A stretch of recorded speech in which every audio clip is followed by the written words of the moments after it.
अरुण जी को मैं इतने कहूंगा कि आत्मविश्लेषण करें, दूसरों के घरों में देखने के पहले अपने घर को। मनमोहन सिंह जी ही हैं जिन्होंने इस बात को इंगित किया था, ऑन रिकॉर्ड कहा था कि देश में सबसे बड़ी आंतरिक चुनौती नक्सलवाद से। कांग्रेस उस समय से इसको रेखांकित करके इस पे कार्य कर रही थी। आसान नहीं था इस पे काबू पाना। खेती होती रही है, बीज बोए गए थे, अब फसल काटने का समय है, तो काटने वाले कह रहे हैं हमने सब कुछ किया। राजनीति सबके लिए खुला है, किसी के लिए प्रतिबंध नहीं रहता राजनीति में आने का। तो बिट्टू के लिए भी वो जगह अवसर रहते हैं। कवासी लखमा जी हमारे विधायक, देवेंद्र यादव, अन्य प्रकरणों में, लेकिन आपने बंदी बना लिया। किया आपने कि जांच कर रहे हैं, हम जांच कर रहे हैं, और जांच के दरमियान आपने उनको बंदी बना लिया। दोष सिद्ध नहीं हुआ है, आपने सजा दी। छत्तीसगढ़ हाईकोर्ट ने बहुचर्चित शराब घोटाले मामले में पूर्व सीएम भूपेश बघेल के बेटे चैतन्य बघेल को जमानत दे दी है, जिसके बाद उन्हें जेल से रिहा कर दिया गया है। दूसरी ओर इसी मामले में पूर्व आबकारी मंत्री कवासी लखमा अभी भी जेल में बंद हैं, जिसे लेकर अब सवाल उठने लगे हैं। चैतन्य बघेल की रिहाई और राजनीति में एंट्री को लेकर पूर्व डिप्टी सीएम टीएस सिंहदेव ने IBC 24 से बातचीत की और उन्होंने कई बड़े खुलासे भी किए हैं। टीएस सिंहदेव से जब पूछा गया कि चैतन्य बघेल यानी कि बिट्टू रिहा हो चुके हैं, लेकिन कवासी लखमा अब भी जेल के अंदर हैं, बिट्टू राजनीति में आने वाले हैं क्या?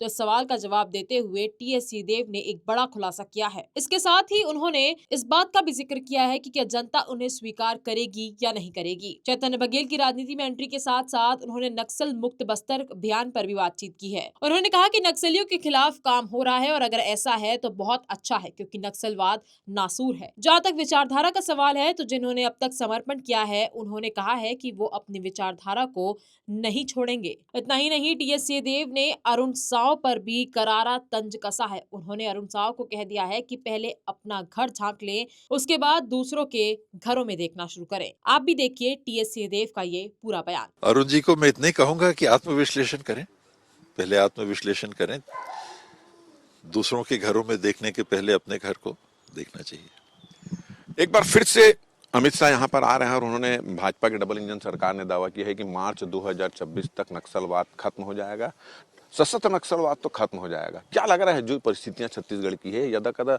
नक्सल घटनाएं होते रहती हैं, क्या लग रहा है ये संभव है?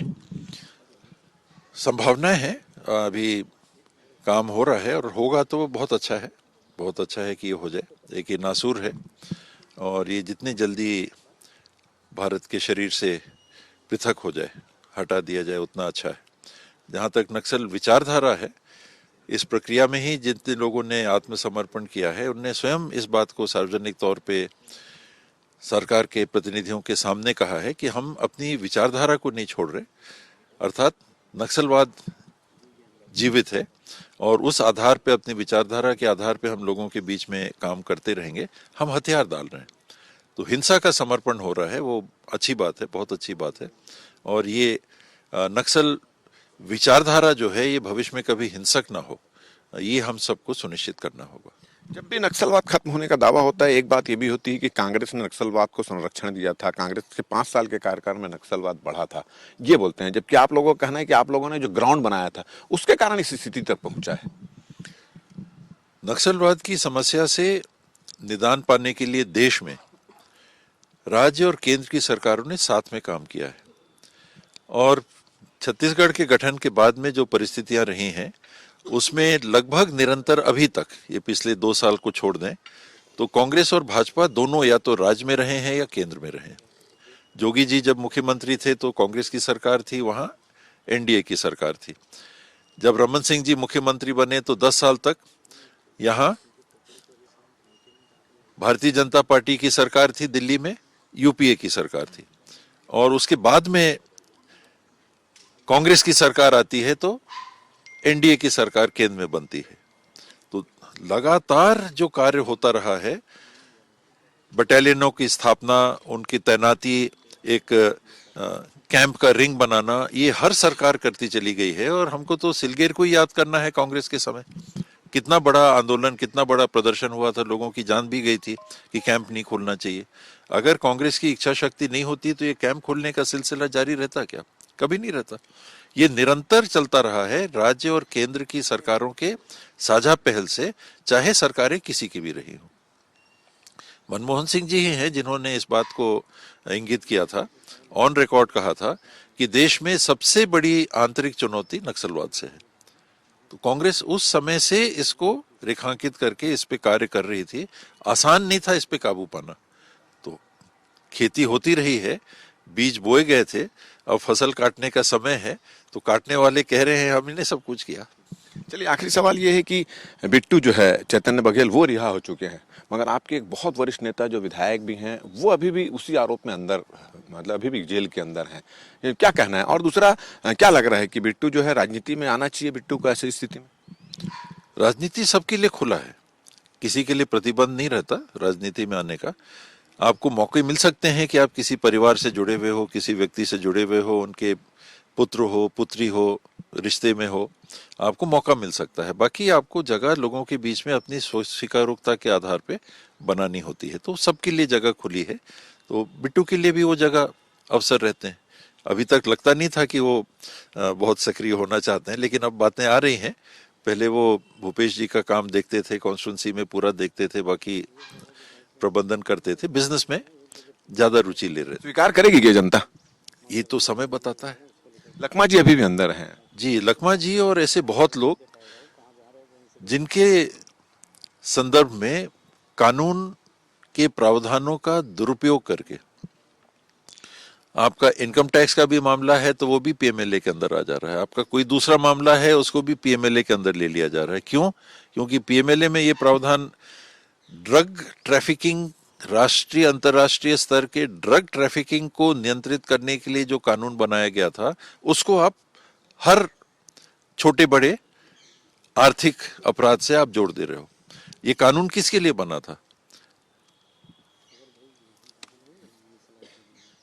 ब्राउन शुगर, ड्रग्स, उस स्तर के ड्रग्स के आयात निर्यात और इसके डिस्ट्रीब्यूशन को रोकने के लिए ये कानून कड़ा ऐसा लाया गया था कि इसमें गुंजाइश नहीं दी जाएगी। उसको आप हर चीज में ले आ रहे हो, और स्पष्ट तौर पे 2014 के बाद में दिख रहा है कि इसका राजनीतिक दुरुपयोग बढ़ता चला जा रहा है। या तो दबा के, डरा के आप लोगों को अपने साथ जोड़ ले रहे हो, जो नहीं जुड़ रहे हैं वो बंदी होने की स्थिति में चले जा रहे हैं। 2 मुख्यमंत्रियों को हमने देखा, मुख्यमंत्री रहते हुए उनको बंदी बना लिया गया। दिल्ली के मुख्यमंत्री, झारखंड के मुख्यमंत्री, दिल्ली के उप मुख्यमंत्री, दिल्ली के मंत्री, हमारे विधायक कवासी लखमा जी, हमारे विधायक देवेंद्र यादव, अन्य प्रकरणों में, लेकिन आपने बंदी बना लिया। किया आपने कि जांच कर रहे हैं, हम जांच कर रहे हैं, और जांच के दरमियान आपने उनको बंदी बना लिया। दोष सिद्ध नहीं हुआ है, आपने सजा दे दी, आपने जेल भेज दिया तो सजा दे दी। जेल ही तो सजा है, या तो आर्थिक है या बंदी बनाना है। और बाद में स्थितियां क्या बनती हैं कि आपको निर्दोष पाया गया, छोड़ दिया गया। इसीलिए कानून में वो सिद्धांत है, बुनियादी सिद्धांत है कि हर व्यक्ति तब तक निर्दोष है जब तक दोष सिद्ध ना हो जाए, और जब दोष सिद्ध हो जाए तो आप बंद करो, कार्रवाई 100% करो। कोई व्यक्ति, देश का कोई नागरिक कार्रवाई से ऊपर नहीं हो सकता, चाहे वो भूमिहीन हमारा नागरिक हो, चाहे वो देश के प्रधानमंत्री, राष्ट्रपति हो। जो भी उनके प्रोटेक्शंस हैं अपने जगह हैं, कानून में, संविधान में जो प्रावधान है अपने जगह हैं, लेकिन उसके अंतर्गत कोई भी व्यक्ति जांच के दायरे के ऊपर नहीं हो सकता, चाहे वो सुप्रीम कोर्ट के जज हों या प्रिंसिपल सेक्रेटरी हों या बड़े से बड़े अधिकारी हों। किंतु सजा कब मिलनी चाहिए? दोष सिद्ध होने के बाद। तो टीएस सिंहदेव के इस बयान को लेकर आपकी क्या राय है? हमें कमेंट करके अपनी राय जरूर बताएं। ऐसी ही तमाम खबरों के लिए बने रहें IBC 24 डिजिटल के साथ।